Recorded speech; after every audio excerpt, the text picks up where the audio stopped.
It's Schisandra berries.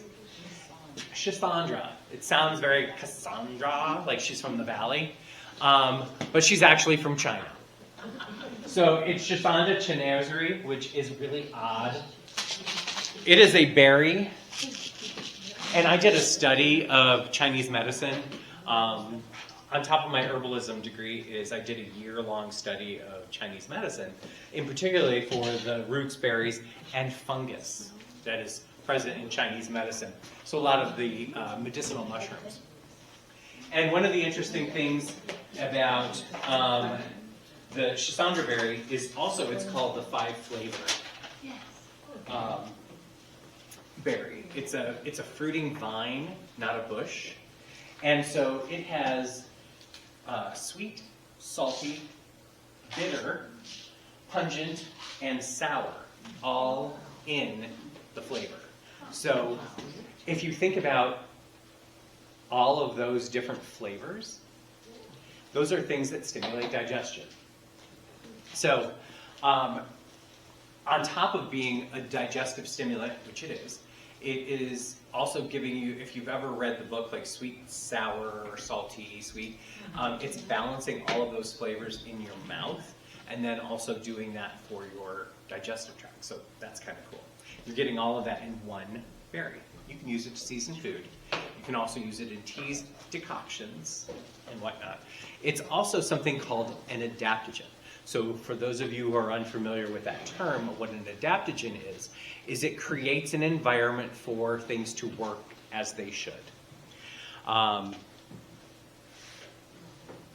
going to try to think about it. So it's going to change your body chemistry to accept an herb better. So if you're taking something for adrenal support, and it is coming in and trying to fight a losing battle, an adaptogen will change the battlefield to make it more advantageous for that herb to do its work. On top of it being all of the wonderful things that it is for flavor, and the wonderful things that it does for your digestion, and also being an adaptogen, is it also is great for adrenal support, so your adrenaline, the hormone levels in your body.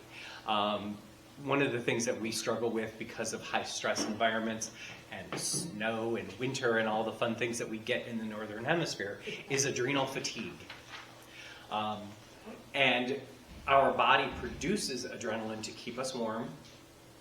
So when we go out in the cold and our body shivers, or we go out in the cold and we start to feel the fatigue of cold, it's because our adrenal system is suppressed and it is not doing its job of keeping us warm. Microbursts of adrenal injections are things that help arthritic support. So one of the things that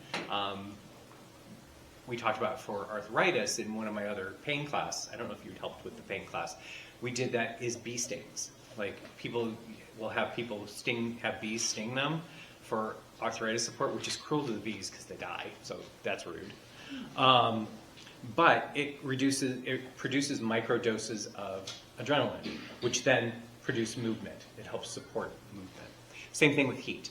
So long-term stress, long-term nutrient deficiencies, long-term cold produces something called adrenal fatigue. And so where this berry comes in is it helps regulate the production of adrenaline and then helps it release more readily. So it's great. It's a wonderful. The Chinese have it down when it comes to medicine. They didn't go through the Western world of the Dark Ages and the Middle Ages where we loved leeches for medical support. We actually they used nature and not leeches. So on top of being all the things that it is, the Schisandra berry is called. It's beneficial to something called qi or ki, the life force. So we talked about adrenaline. So traditionally, if you want to talk on the woo level, it helps with generating, regulating, and encouraging the flow of life force. So all that in a little pretty berry. So how do you eat it? I mean, you pick those berries like that, can you just pop them in your mouth? Or? You can, but you wouldn't be able to grow them here. They're not native here. And as much as I love native, they're just not, but they're really good and they're something that you can get. So I would say decoction. That's something that you definitely make and if you're not going to, the one thing that we talked about decoctions is if you make one and you cook a lot of it, you can always freeze it once it cools down. Freeze it in ice cube trays, pop it into a cup, pour hot water over it. It's a quick way to be efficient in your use of things. So instead of just making one little dose of it, you could make a lot of it, freeze it. I did that with, the other day I was filming a later episode of our Everyday Herbal videos on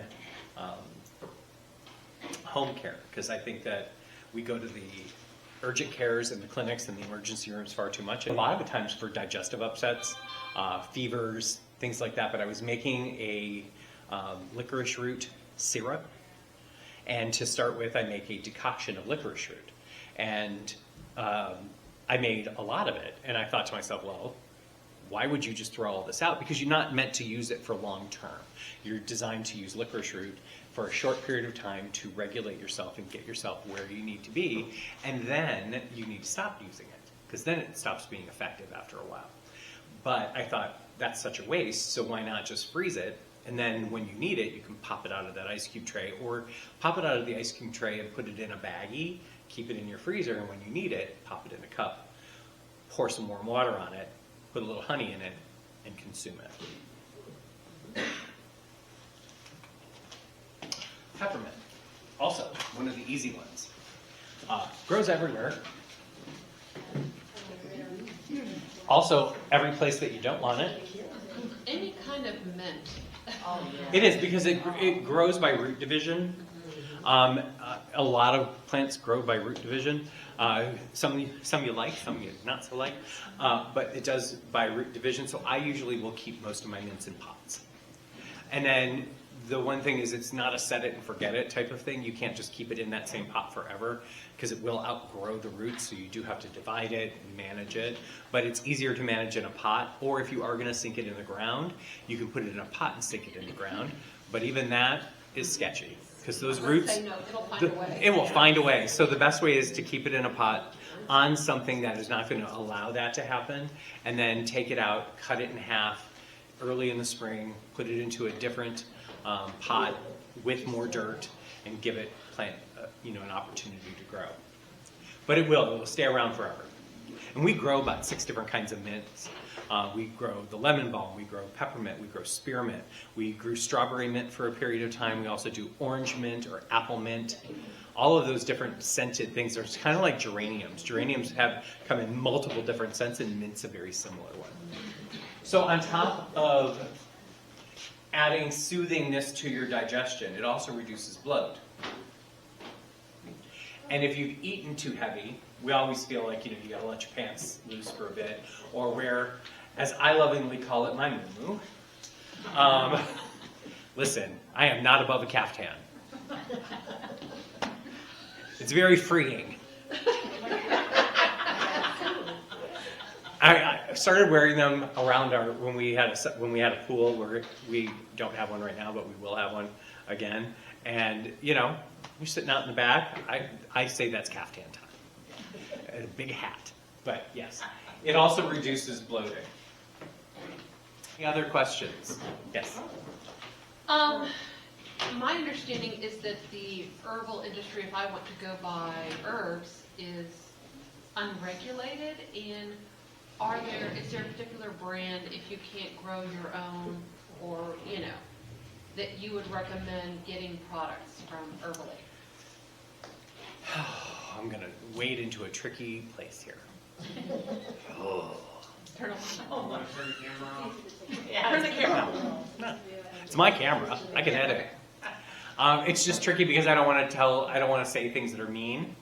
But there's a difference between regulation and regulation. So herbal companies and the herbal supplements are governed by a different governing body. They are technically called nutritional supplements. Right. So they fall under a different regulation under the federal government. And specifically, they are not evaluated Right, for health and benefits. So that's that. right. I also do not, they do have a level, since they are under the supplement and food area, they fall under that processing regulation for cleanliness of where they're produced, but we all know that that's probably not the best. Nobody checks. I can't tell you what brand, because I use all different ones, but I will always choose, one, grow it, if you can. Right, Two, if somebody here in this area, a regional herb farm, maybe not us because I use everything that I grow, but a regional herb farm that you can get something fresh and dry and powder it and do things with it yourself, second best. Third, if it's a national brand or a national company, go for organic and ethically sourced. Because there's zero, at least in my humble opinion, reason to purchase something and to consume it with a health benefit when it's been sprayed with glyphosates and all of the fun chemicals that they use in the agricultural industry. I just don't think you're going to get the benefits you're looking for out of it. So as organic as possible. We live in the world of cross sprays and everything else like that, so you can have an organic farm right next to a conventional farm. There might be oversprays. Something, there's always going to be something. Just if you can make better choices, make better choices. So we're going to review 3 different reset formulas. Now, are there any other herbs that are out at the tables? Nope, they're all up here now? Okay. The first one is a tonic tea or decoction, whatever you want to make. If somebody wants to make this one, great. If somebody wants to make the other 2, you have a couple of choices. One, I will ask you before you start fondling them, is to use gloves, use spoons. The gloves primarily for the cinnamon if you want to break it up. There are satchel bags here that you can create and fill and take home. Just make sure that you're leaving some for others. And then if you want, there are also some larger tea bags in here that if you wanted to make your product in it, you can do so, or you can just take a couple so that you can use them in your teapots at home. So the first one is going to be dandelion root, burdock, chicory, ginger, and cinnamon. So if you want to make that one, you can feel free to come up and use the spoons and empty them into your bags and whatnot. The second one... is there a ratio? No, Okay. I can't tell you that. I'm not permitted. But you will be. Like, literally... How about you're not permitted? How about if you were making it for you, what would you use? I would start off with an equal measure of each. Thank you. Then also, here's how you start thinking about the herbs and how you create proportions. So think in proportions. Go through the herbs and the botanicals that are in them. See what kind of support you want. If you want more kidney support, put more of something in there that's beneficial for your kidneys. If you want more adrenal support, put something that's more in there for adrenal support. If you want something that's going to be more for your liver, put more of the liver in there. So that's where you can start proportionizing. That's the best way to think about it. The second one is a mineral infusion, so it's green. So this one is really great for the tonic, gentle liver tonic. The next one is a really great spring infusion. Bless you, Gesund. That sounded like it hurt. I did. It's going to be, we didn't put any red clover in this, so we don't have any with us, but that is also something you can add in. But you can place that out for something else. Nettle leaf, lemon balm, peppermint. And then, well, fresh. Fresh dried, it's fresh from somewhere, but it's recently dried. The Schisandra berries, milk thistle seed, ginger, and cinnamon bark. Now this elixir would be one of those things where it's a good candidate for a decoction. So, questions, comments, any emotional outbursts now? No? Okay. All right, so thank you all for coming. I appreciate your time. I appreciate your attention.